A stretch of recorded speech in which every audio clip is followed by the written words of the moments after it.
मोहनदास करमचंद गांधी, जिन्हें महात्मा के नाम से जाना जाता है, भारत के एक प्रमुख राजनीतिक और आध्यात्मिक नेता थे, जिन्होंने स्वतंत्रता संग्राम के दौरान 1922 में असहयोग आंदोलन, 1930 में नमक मार्च और बाद में 1942 में भारत छोड़ो आंदोलन में देश का नेतृत्व किया था।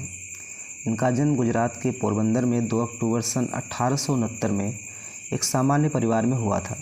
इनके पिता का नाम करमचंद गांधी था, जो पोरबंदर की रियायत के दीवान थे। इनके माता का नाम पुतलीबाई था। वह धार्मिक विचारों एवं नियमों का पालन करने वाली महिला थीं। गांधी जी का विवाह 13 साल की उम्र में कस्तूरबा से हो गया था। इनके 4 बेटे थे, जिनके नाम हरिलाल, मणिलाल, रामदास और देवदास थे। महात्मा गांधी का पालन पोषण वैष्णव मत को मानने वाले परिवार में हुआ था और उन पर जैन धर्म का भी गहरा प्रभाव रहा। यही कारण था कि इनके मुख्य सिद्धांतों जैसे अहिंसा, आत्मशुद्धि और शाकाहार को उन्होंने अपने जीवन में उतारा था। गांधी जी की शिक्षा के दृष्टिकोण से एक औसत दर्जे के विद्यार्थी रहे, लेकिन समय समय पर उन्हें पुरस्कार और छात्रवृत्तियाँ भी मिली। वे अंग्रेजी विषय में काफ़ी होनहार थे, लेकिन भूगोल जैसे विषयों में उनका प्रदर्शन उतना अच्छा नहीं रहता था। वही अंकगणित में वे मध्यम दर्जे के विद्यार्थी थे और लिखावट के मामले में भी उन्हें अच्छी टिप्पणियाँ नहीं मिली।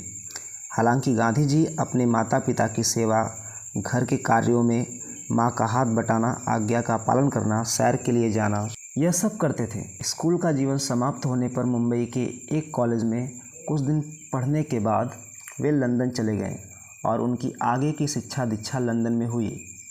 3 वर्ष शिक्षा के बाद वे बैरिस्टर बने। इसके बाद उनके जीवन का असल यात्रा शुरू हुई, जो अहिंसा आंदोलन से लेकर उनके राष्ट्रपिता बनने तक और उनके जीवन पर्यंत तक चलती रही। सन 1893 में गांधी जी दादा अब्दुल्ला नामक व्यापारी के विधि सलाहकार के रूप में काम करने डरबन गए। दक्षिण अफ्रीका में काले भारतीयों एवं अफ्रीकियों के साथ जाति भेदभाव किया जाता था। इस जाति भेदभाव का सामना गांधी जी को करना पड़ा।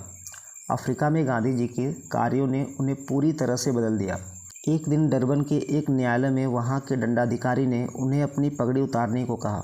गांधी जी ने ऐसा करने से बिल्कुल मना कर दिया एवं न्यायालय से बाहर निकल गए। 31 मई 1893 को प्रिटोरिया जाने के दौरान एक श्वेत व्यक्ति ने गांधी जी के प्रथम श्रेणी में यात्रा करने को लेकर अपनी नाराज़गी जताई। उन्हें गाड़ी के अंतिम माल डिब्बे में जाने को कहा।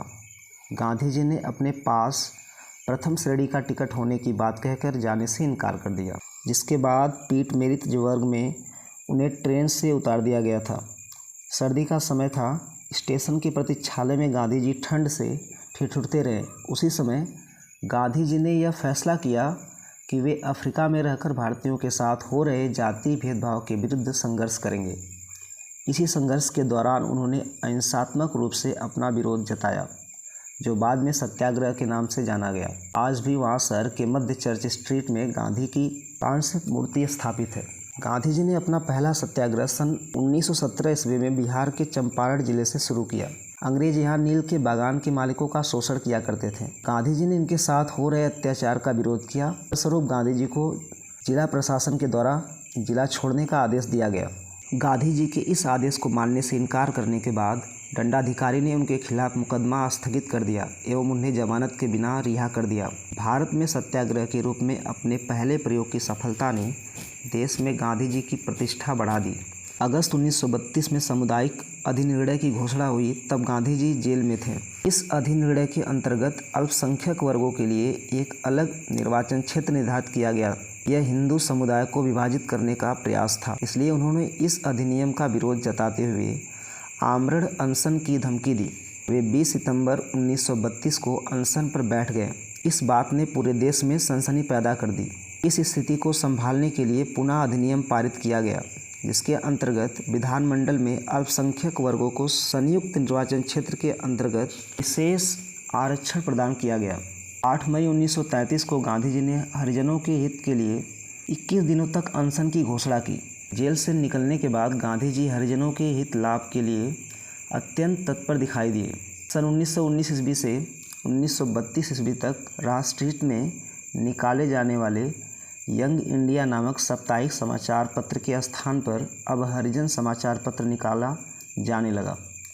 सन 1934 ईस्वी के बाद गांधी जी वर्धा के निकट सेवाग्राम में रहने लगे।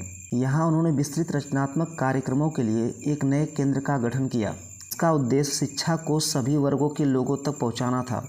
इस कार्यक्रम में बुनियादी शिक्षा भी शामिल थी। स्वतंत्रता के लिए किए जाने वाले अन्य अभियानों, सत्याग्रह और अहिंसा के विरोध जारी रखें, जैसे कि असहयोग आंदोलन, सविनय अवज्ञा आंदोलन, दांडी यात्रा तथा भारत छोड़ो आंदोलन।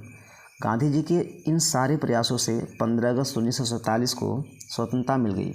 ऐसे महान व्यक्तित्व के धनी महात्मा गांधी की 30 जनवरी 1948 को नई दिल्ली के बिड़ला भवन में नाथूराम गोडसे द्वारा गोली मारकर हत्या कर दी गई। महात्मा गांधी के पूर्व भी शांति और अहिंसा के बारे में लोग जानते थे, परंतु उन्होंने जिस प्रकार सत्याग्रह, शांति व अहिंसा के रास्तों पर चलते हुए अंग्रेजों को भारत छोड़ने पर मजबूर कर दिया, उसका कोई दूसरा उदाहरण विश्व इतिहास में देखने को नहीं मिलता।